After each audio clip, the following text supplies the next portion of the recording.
বিজিতের মুখে নন্দিনীকে টোপ হিসাবে ব্যবহার করার কথা শুনে রেগে যায় বলরাম। হ্যাঁ বন্ধুরা, এমনটাই দেখা যাবে। বিস্তারিত জানতে ভিডিওটিতে লাইক দিয়ে চ্যানেলটি সাবস্ক্রাইব করে শুরু থেকে শেষ অবধি দেখতে থাকো। গল্পের শুরুতেই দেখা যাবে পরশুরাম অফিসে এসে দেখতে পায় সেখানে কোনো রকম কোনো কারেন্ট নেই, সেখানে পুরোটাই অন্ধকার এবং সিকিউরিটি গার্ড বলতে কেউই নেই। এরপরে দেখা যাবে এদিকে তটিনী তটিনী ঘরে ঘরে ফ্রেশ হতে যাবে, ঠিক তখনই দেখতে পায় পরশুরাম ভুলে রিভলভারটা ফেলে গেছে। এটা দেখে অবাক হয়ে যায় তটিনী। তটিনী বলতে থাকে, ও তো ভুলে রিভলভারটা ফেলে গেছে, এখন কি হবে? আমি তো কোনোভাবেই ওকে ওকে বোঝাতে পারলাম না যে আমার ওখানে যাওয়াটা প্রয়োজন। ও বারবার আমাকে বারণ করলো। ও বলল আমার ওখানে যাওয়ার কোনো প্রয়োজন নেই, ও সামলে নিতে পারবে। এদিকে দেখা যাবে পরশুরাম পরশুরাম বারবার বারবার কারেন্টের লাইন দেওয়ার চেষ্টা করে। ঠিক তখনই তটিনী ফোন করলে পরশুরাম ফোন হাতে নিতেই কেউ একজন এসে পরশুরামের হাতে লাথি মেরে ফোনটা ফেলে দেয়। এরপরে পরশুরাম বলতে থাকে, আমি জানতাম এমনটাই হবে, আমাকে এখানে টোপ দিয়ে ডেকে আনা হয়েছে, আমার পুরোপুরি বিশ্বাস ছিল। কিন্তু এই নোংরা জঘন্য কাজটা কে করেছে সেটাও আমাকে খুঁজে বের করতে হবে, সেটাও আমি খুঁজে বের করব, কোনোভাবেই আমি ছাড়বো না। আমি আমি খুঁজে বের করব এই কাজটার পেছনে কে বা কারা আছে। এরপরে দেখা যাবে গুন্ডাগুলো পরশুরামকে জাপটে ধরে, কোনোভাবেই পরশুরাম নড়তে পারে না। এরপরে দেখা যাবে গুন্ডাগুলো পরশুরামকে মারতে শুরু করে, কিন্তু কোনোভাবেই পরশুরাম তাদের সঙ্গে ফাইট করতে পারে না, বরং ইচ্ছে করেই মার খেতে থাকে আর বলতে থাকে, আমি যদি মার খাই তবে ওরা ওদের লিডারকে অবশ্যই ফোন করবে, যে ওদেরকে পাঠিয়েছে, যে হায়ার করেছে সে অবশ্যই ফোন করবে। আমি জানতে চাই কে এই লোক, আমাকে জানতেই হবে যে এই এই সবকিছুর পেছনে আছে, তাকে খুঁজে বের করতে হবে। কোনোভাবে ছাড়লে চলবে না, কোনোভাবে ছাড়বো না আমি। এরপরে দেখা যাবে এদিকে তটিনী বলতে থাকে, আমার সময় নষ্ট করলে চলবে না, আমাকে এক্ষুনি এখান থেকে যেতে হবে। এরপরে সেখানে থাকা একটি গুন্ডা কর্ণ চ্যাটার্জিকে ফোন করে আর বলতে থাকে, স্যার, টোপে টোপে পা দিয়ে ফেলেছিল, টোপ গিলেছিল, এসেছে এখানে, এখানে মেরে একদম শুইয়ে দিয়েছি, আপনি শুধু বলুন, আপনি বললে এখানে শুট করে দেব, শুট করে গঙ্গায় ভাসিয়ে দেব। আপনাকে তো প্রচন্ড জ্বালিয়েছে তাই না?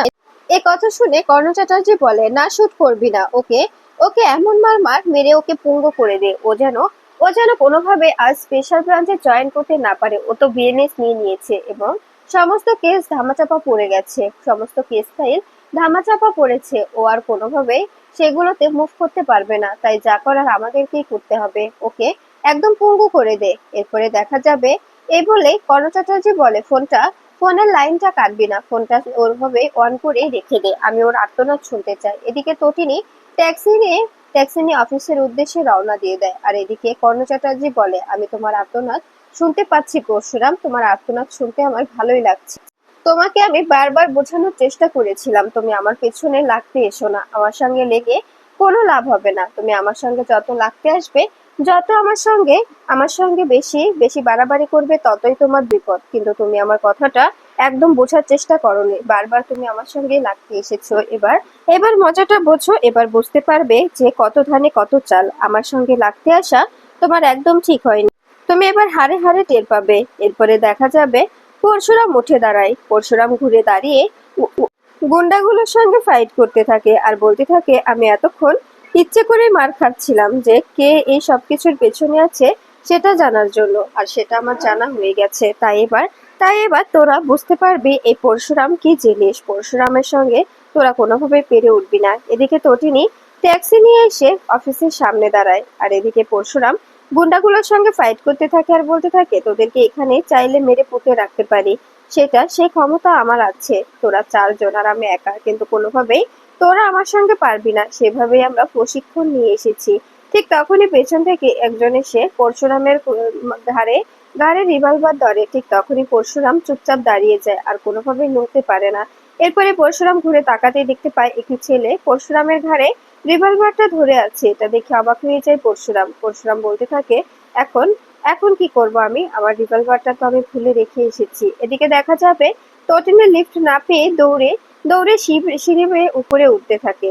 এরপরে এরপরে গুন্ডাটা বলতে থাকে, এক্ষুনি শুট করে দেব, তোর অনেক বাড়াবাড়ি হয়েছে, তুই আমাদের মেরেছিস, তোকে এবার এক্ষুনি শুট করে দেব, দেখি তুই কি করে পারিস। এরপরে দেখা যাবে কর্ণ চ্যাটার্জি ওপাশ থেকে বারবার বলতে থাকে, এই না, শুট করবি না, একদম শুট করবি না, আমি তোদের বারবার বারণ করে দিয়েছি, শুট করার কোনো প্রয়োজন নেই। ঠিক তখনই তটিনী পেছন থেকে ছেলেটাকে শুট করে দিলে ছেলেটা মাটিতে লুটিয়ে পড়ে। এরপরেই তটিনী বলে, আমি আমি ঠিক সময় মতো এসেছি বলে তোমাকে আজকে আমি বাঁচাতে পেরেছি। আমি জানতাম তুমি কোনোভাবে বিপদে পড়বে আর গানটা ফেলে এসেছো, গান ছাড়া তো তুমি অচল, তাই না? তখনই দেখা যাবে পরশুরাম বলতে থাকে, সত্যি তটিনী, তোমাকে আমার অর্ধাঙ্গিনী বানাতে ভগবান আমাকে ভালোই ভালোই হেল্প করেছে। তোমাকে আমার অর্ধাঙ্গিনী বানিয়ে ভগবান ভালোই করেছে। তোমার মতো অর্ধাঙ্গিনী যেন প্রত্যেকটা ছেলের ঘরে থাকে। তোমার মতো অর্ধাঙ্গিনী প্রত্যেকটা ছেলের পাওয়া উচিত। এই কথা শুনে টুটুনি বলে, যাক, হয়েছে, আর বলতে হবে না। তুমি একা একা এভাবে এভাবে কেন এসেছো? জানো যে তোমাকে ট্র্যাপে দেওয়া হবে, তোমাকে ট্র্যাপে ফেলানোর চেষ্টা করা হবে, তবে তুমি কেন এভাবে ট্র্যাপে পড়েছো বলো তো? তখনই দেখা যাবে কর্ণ চ্যাটার্জি বলতে থাকে, এই কি বললাম, তোরা শুট করবি না কেন, কথা বলছিস না? আমি তো কোনোভাবে পরশুরামের আর্তনাদ শুনতে পাচ্ছি না। ঠিক তখনই পরশুরাম ফোনটা ধরে বলতে থাকে, হ্যাঁ, পরশুরামের আর্তনাদ শুনতে পাবেন না, কারণ পরশুরাম তো কিছুই হয়নি, তাই না? পরশুরামের সঙ্গে পেরে ওঠা এতটাও সহজ নয়। পরশুরাম বিএনএস নিতে পারে, কিন্তু পরশুরামের শরীর, পরশুরামের ট্রেনিং এসব তো বিএনএস নেয়নি, তাই না? পরশুরামের সঙ্গে পেরে ওঠা এতটাও সহজ নয়। আপনার ছেলেদের বলে দেবেন যে ওরা যা করছে, যেটা করেছে সেটা একদম ঠিক করেনি। তখন এই কথা শুনে দেখা যাবে কর্ণ চ্যাটার্জি অবাক হয়ে যায়। কর্ণ চ্যাটার্জি ভয় পেয়ে বলতে থাকে, তার মানে তোমার কিচ্ছু হয়নি? তখনই পরশুরাম বলে, না, আমার কিচ্ছু হয়নি। আপনার ছেলেরা আমাকে কিছুই করতে পারেনি। আমার সঙ্গে লাগাতে এলে আর একটু প্রশিক্ষণ দিয়ে তারপরে পাঠাবেন, এভাবে পাঠাবেন না। এভাবে পাঠিয়ে শুধুমাত্র নিজেদের নিজেদের মার খাওয়ার কোনো কারণ নেই। যদি আমার সঙ্গে ফাইট করতে পারে তবেই পাঠাবেন, ঠিক আছে? কর্ণ চ্যাটার্জি বলে, আমি বুঝতে পারছি না তুমি কোন ধাতুতে গড়া, তোমাকে যত দেখছি ততই অবাক হচ্ছি। তখনই পরশুরাম বলে, আমাকে আমাকে নিয়ে আপনার ভাবতে হবে না। একটা কথা মাথায় রাখবেন, সবসময় সবসময় নিজেকে নিজেকে সংযত রাখার চেষ্টা করবেন। আমি চাইলে আপনাকে এক্ষুনি গিয়ে টেনে হিঁচড়ে বের করতে পারি, কিন্তু আপনার মতো অসভ্য আমি নই, তাই আপনাকে আমি রাত বিরাতে কোনোভাবে ডিস্টার্ব করব না। এরপরে কর্ণ চ্যাটার্জি বলে, তুমি কিন্তু বাড়াবাড়ি করছো। এরপরে দেখা যাবে কর্ণ চ্যাটার্জি বলে, সমস্ত কেস ফাইল ধামাচাপা পড়ে গেছে, তুমি চাইলেও আর কিছুই করতে পারবে না। এই বলেই ফোনটা কেটে দেয়। এরপরে পরশুরাম তটিনীকে ধরে বলতে থাকে, সত্যি তটিনী, আজ যদি সময় মতো তুমি না আসতে তবে তোমার হাজবেন্ড এখন ওপরে চলে যেত। এ কথা শুনে তটিনী পরশুরামের মুখে হাত দেয় আর বলতে থাকে, প্লিজ এসব কথা বলো না। এসব কথা আমি শুনতে পারি না। এসব কথা আমার মোটেও ভালো লাগে না। কেন বলছো এসব কথা? তখনই দেখা যাবে তটিনীর কথা শুনে পরশুরাম বলতে থাকে, সত্যি তো, যেটা সত্যি সেটাই বলছি। যদি আজকে তুমি সময় মতো না আসতে তবে যে কি হতো আমি নিজেও জানি না। তখন এই কথা শুনে দেখা যাবে তটিনী বলতে থাকে, আমি জানতাম আমার বরের কোনো না কোনো বিপদ হয়েছে, তাই আমি ছুটে চলে এসেছি। আমি কোনোভাবেই তোমার বিপদ সহ্য করতে পারি না। তোমার বিপদ হবে এটা আমি কোনোভাবে মেনে নেব না, তাই না? তখনই দেখা যাবে পরশুরাম বলে, এই জন্যই তো বলি তুমি আমার অর্ধাঙ্গিনী।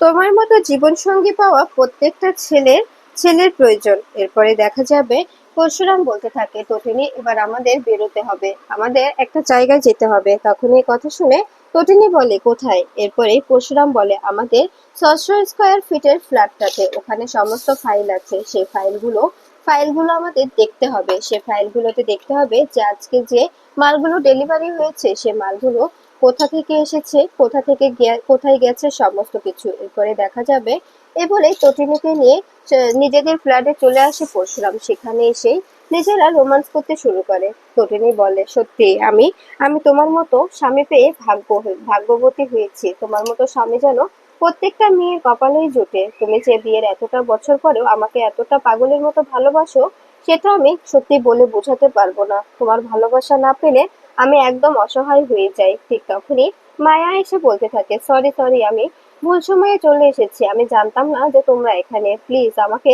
ক্ষমা করে দাও। এরপরে দেখা যাবে এ কথা শুনে এ কথা শুনে পরশুরাম অবাক হয়ে যায়। এরপরে পরশুরাম বলে, আরে মায়া তুমি? এরপরে মায়া বলে, হ্যাঁ, আসলে আমি ফাইলগুলো সমস্ত কিছু ঠিকঠাক করেছি। তাই তুমি তো বলেছিলে সবকিছু যেন এখানেই রাখা হয়, এখানে যেন যত্ন সহকারে রাখা হয়, কারণ এখানকার কোনো কোনো রকম সন্দেহ কেউ করতে পারবে না। তাই তো আমি এই সবকিছু নিয়ে এখানে এসেছি। এ কথা শুনে তখন দেখা যাবে পরশুরাম বলে, একদম ঠিক করেছো মায়া, একদম ঠিক করেছো। এখন এখন আমাকে বলো, তুমি কি সমস্ত ফাইলগুলো স্টাডি করতে পেরেছো? তখনই মায়া বলে, হ্যাঁ বস, আমি সমস্ত ফাইল স্টাডি করেছি আর দেখেছি। ওখানে ওখানে আজকের যে ডিলটা হয়েছে, আজকে যে মালটা পাচার হয়েছে সেই ব্যাপারেও আমি সমস্ত খবর নিয়ে এসেছি, আর সবকিছু আছে এই পেন ড্রাইভে। এরপরে দেখা যাবে। এই কথা শুনে পরশুরাম বলে, আমি জানি কোথাও না কোথাও আমার নাম থাকবে, শিবপ্রসাদ গাঙ্গুলির নামটা কোথাও না কোথাও থাকবেই, কারণ শিবপ্রসাদ গাঙ্গুলির নাম করে এই এই বেআইনি কাজগুলো করা হচ্ছে। এই কথা শুনে মায়া বলতে থাকে, হ্যাঁ বস, একদম ঠিক বলেছো, তোমার নামটা আছে এখানে, তোমার নামটা রাখা হয়েছে আর তোমার নাম দিয়ে সমস্ত কিছু করা হয়েছে। এ কথা শুনে পরশুরাম বলে, আমি জানতাম কোম্পানির নতুন চেয়ারম্যানের নাম তো অবশ্যই থাকবে, তাই না?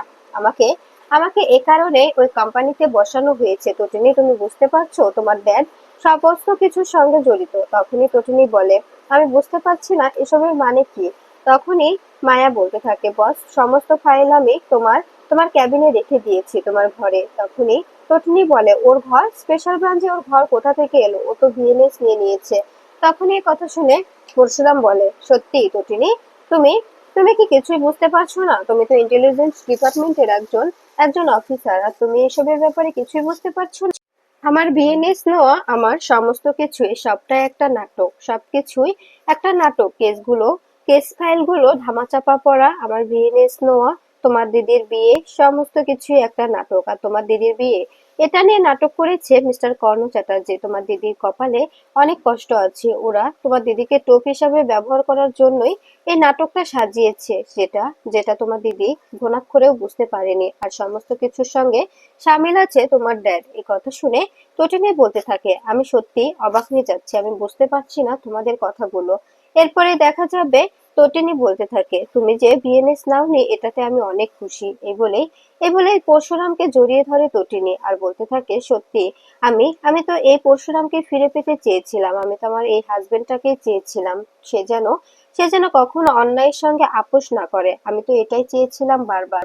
বারবার তো আমি এটাই চেয়েছিলাম। এরপরে দেখা যাবে মায়া ল্যাপটপ ও পেন ড্রাইভ পরশুরামের হাতে তুলে দেয়। ঠিক তখনই ল্যাপটপ চালু করে পরশুরাম। ল্যাপটপ চালু করেই অবাক হয়ে যায় আর বলতে থাকে, এই সবকিছু কি মায়া? তখনই মায়া বলে, হ্যাঁ বস, এই সবকিছুই আমি খুঁজে পেয়েছি। তখনই এই কথা শুনে পরশুরাম বলে, আমি কাউকে ছাড়বো না, কাউকে না, যারা যারা এসবের সঙ্গে যুক্ত সবাইকে আমি একদম একটা একটা করে ধরবো। তখনই মায়া বলে, বস, সবকিছু কিন্তু খুব খুব যত্ন সহকারে প্ল্যান করে সাজানো হয়েছে তোমাকে ফাঁসাতে, তাই তুমি সাবধানে সমস্ত কাজ করো। তখনই পরশুরাম বলে, ঠিক আছে মায়া, চিন্তা করো না, আমি সবকিছু সাবধানেই করব। এরপরে দেখা যাবে বলরাম পরশুরামকে বলতে থাকে, শোন, এই যে নন্দিনী মুখার্জির বিয়ে, এটাও কিন্তু একটা নাটক। ওরা নন্দিনী মুখার্জিকে টোপ হিসেবে ব্যবহার করবে, তোকে তোকে ব্ল্যাকমেল করবে। এই কারণে নন্দিনী মুখার্জিকে গৌরবের সঙ্গে বিয়েটা দেওয়া হয়েছে। তোরা তোরা বুঝতে পারিসনি, আমি বারবার বলেছিলাম নন্দিনী মুখার্জির বিয়েটা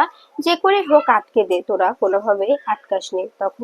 তখনই দেখা যাবে। কথা শুনে পরশুরাম বলে, কেন এভাবে বলছিস বল বলরাম, আমি তো অনেক চেষ্টা করেছি। আমাকে আমাকে যেভাবে দায়িত্বটা দেওয়া হয়েছিল, আমি যদি বিয়েটা ইচ্ছাকৃতভাবে ভেঙে দিতাম, তবে তবে আমার দিকে 5টা আঙুলে উঠে যেত। তখন এই কথা শুনে দেখা যাবে এদিকে কর্ণ চ্যাটার্জি বিজিতকে ফোন করে আর বলতে থাকে, পরশুরাম যেভাবে যেভাবে কাজ করছে এভাবে চলতে থাকলে তো আমাদের বিপদ হয়ে যাবে। তখন এই কথা শুনে বিজিত বলে, চিন্তা করবেন না, শুধুমাত্র নন্দিনী মুখার্জির বিদায়ের অপেক্ষা। নন্দিনী মুখার্জি ও বাড়িতে ঢুকতেই খেলা শুরু হয়ে যাবে, নন্দিনী মুখার্জি ও বাড়িতে পৌঁছাবে তো খেলা শুরু হয়ে যাবে। এই কথা শুনে কর্ণ চ্যাটার্জি বলে, তারই তো আশায় আছি, শুধু এইটুকু আশাতেই আছি, পরশুরামকে বাজিমাত করার জন্য নন্দিনী মুখার্জি যথেষ্ট। ঠিক তখনই বলরাম এসে বলতে থাকে, কিরে, নন্দিনী মুখার্জিকে নিয়ে কি কি প্ল্যান করছিস তোরা, কি শো কাটছিস? তখন এই কথা শুনে বিজিত অবাক হয়ে যায়। বিজিত বলতে থাকে, তোমার এত বড় সাহস, তুমি আমার কথাগুলো আড়ে পেতে শুনছো? তখনই বলরাম বলে, আমি যেটা প্রশ্ন করেছি সেটার উত্তর দে, নন্দিনী মুখার্জিকে নিয়ে তোরা কি প্ল্যান করছিস সেটা বল। এরপরে বিজিত ভয় পেয়ে চুপ হয়ে যায় আর বলতে থাকে, আমি বুঝতে পারছি না এ কোথা থেকে এলো। এদিকে এদিকে কর্ণ চ্যাটার্জি অবাক হয়ে ফোনের ওপারে অবাক হয়ে দাঁড়িয়ে থাকে।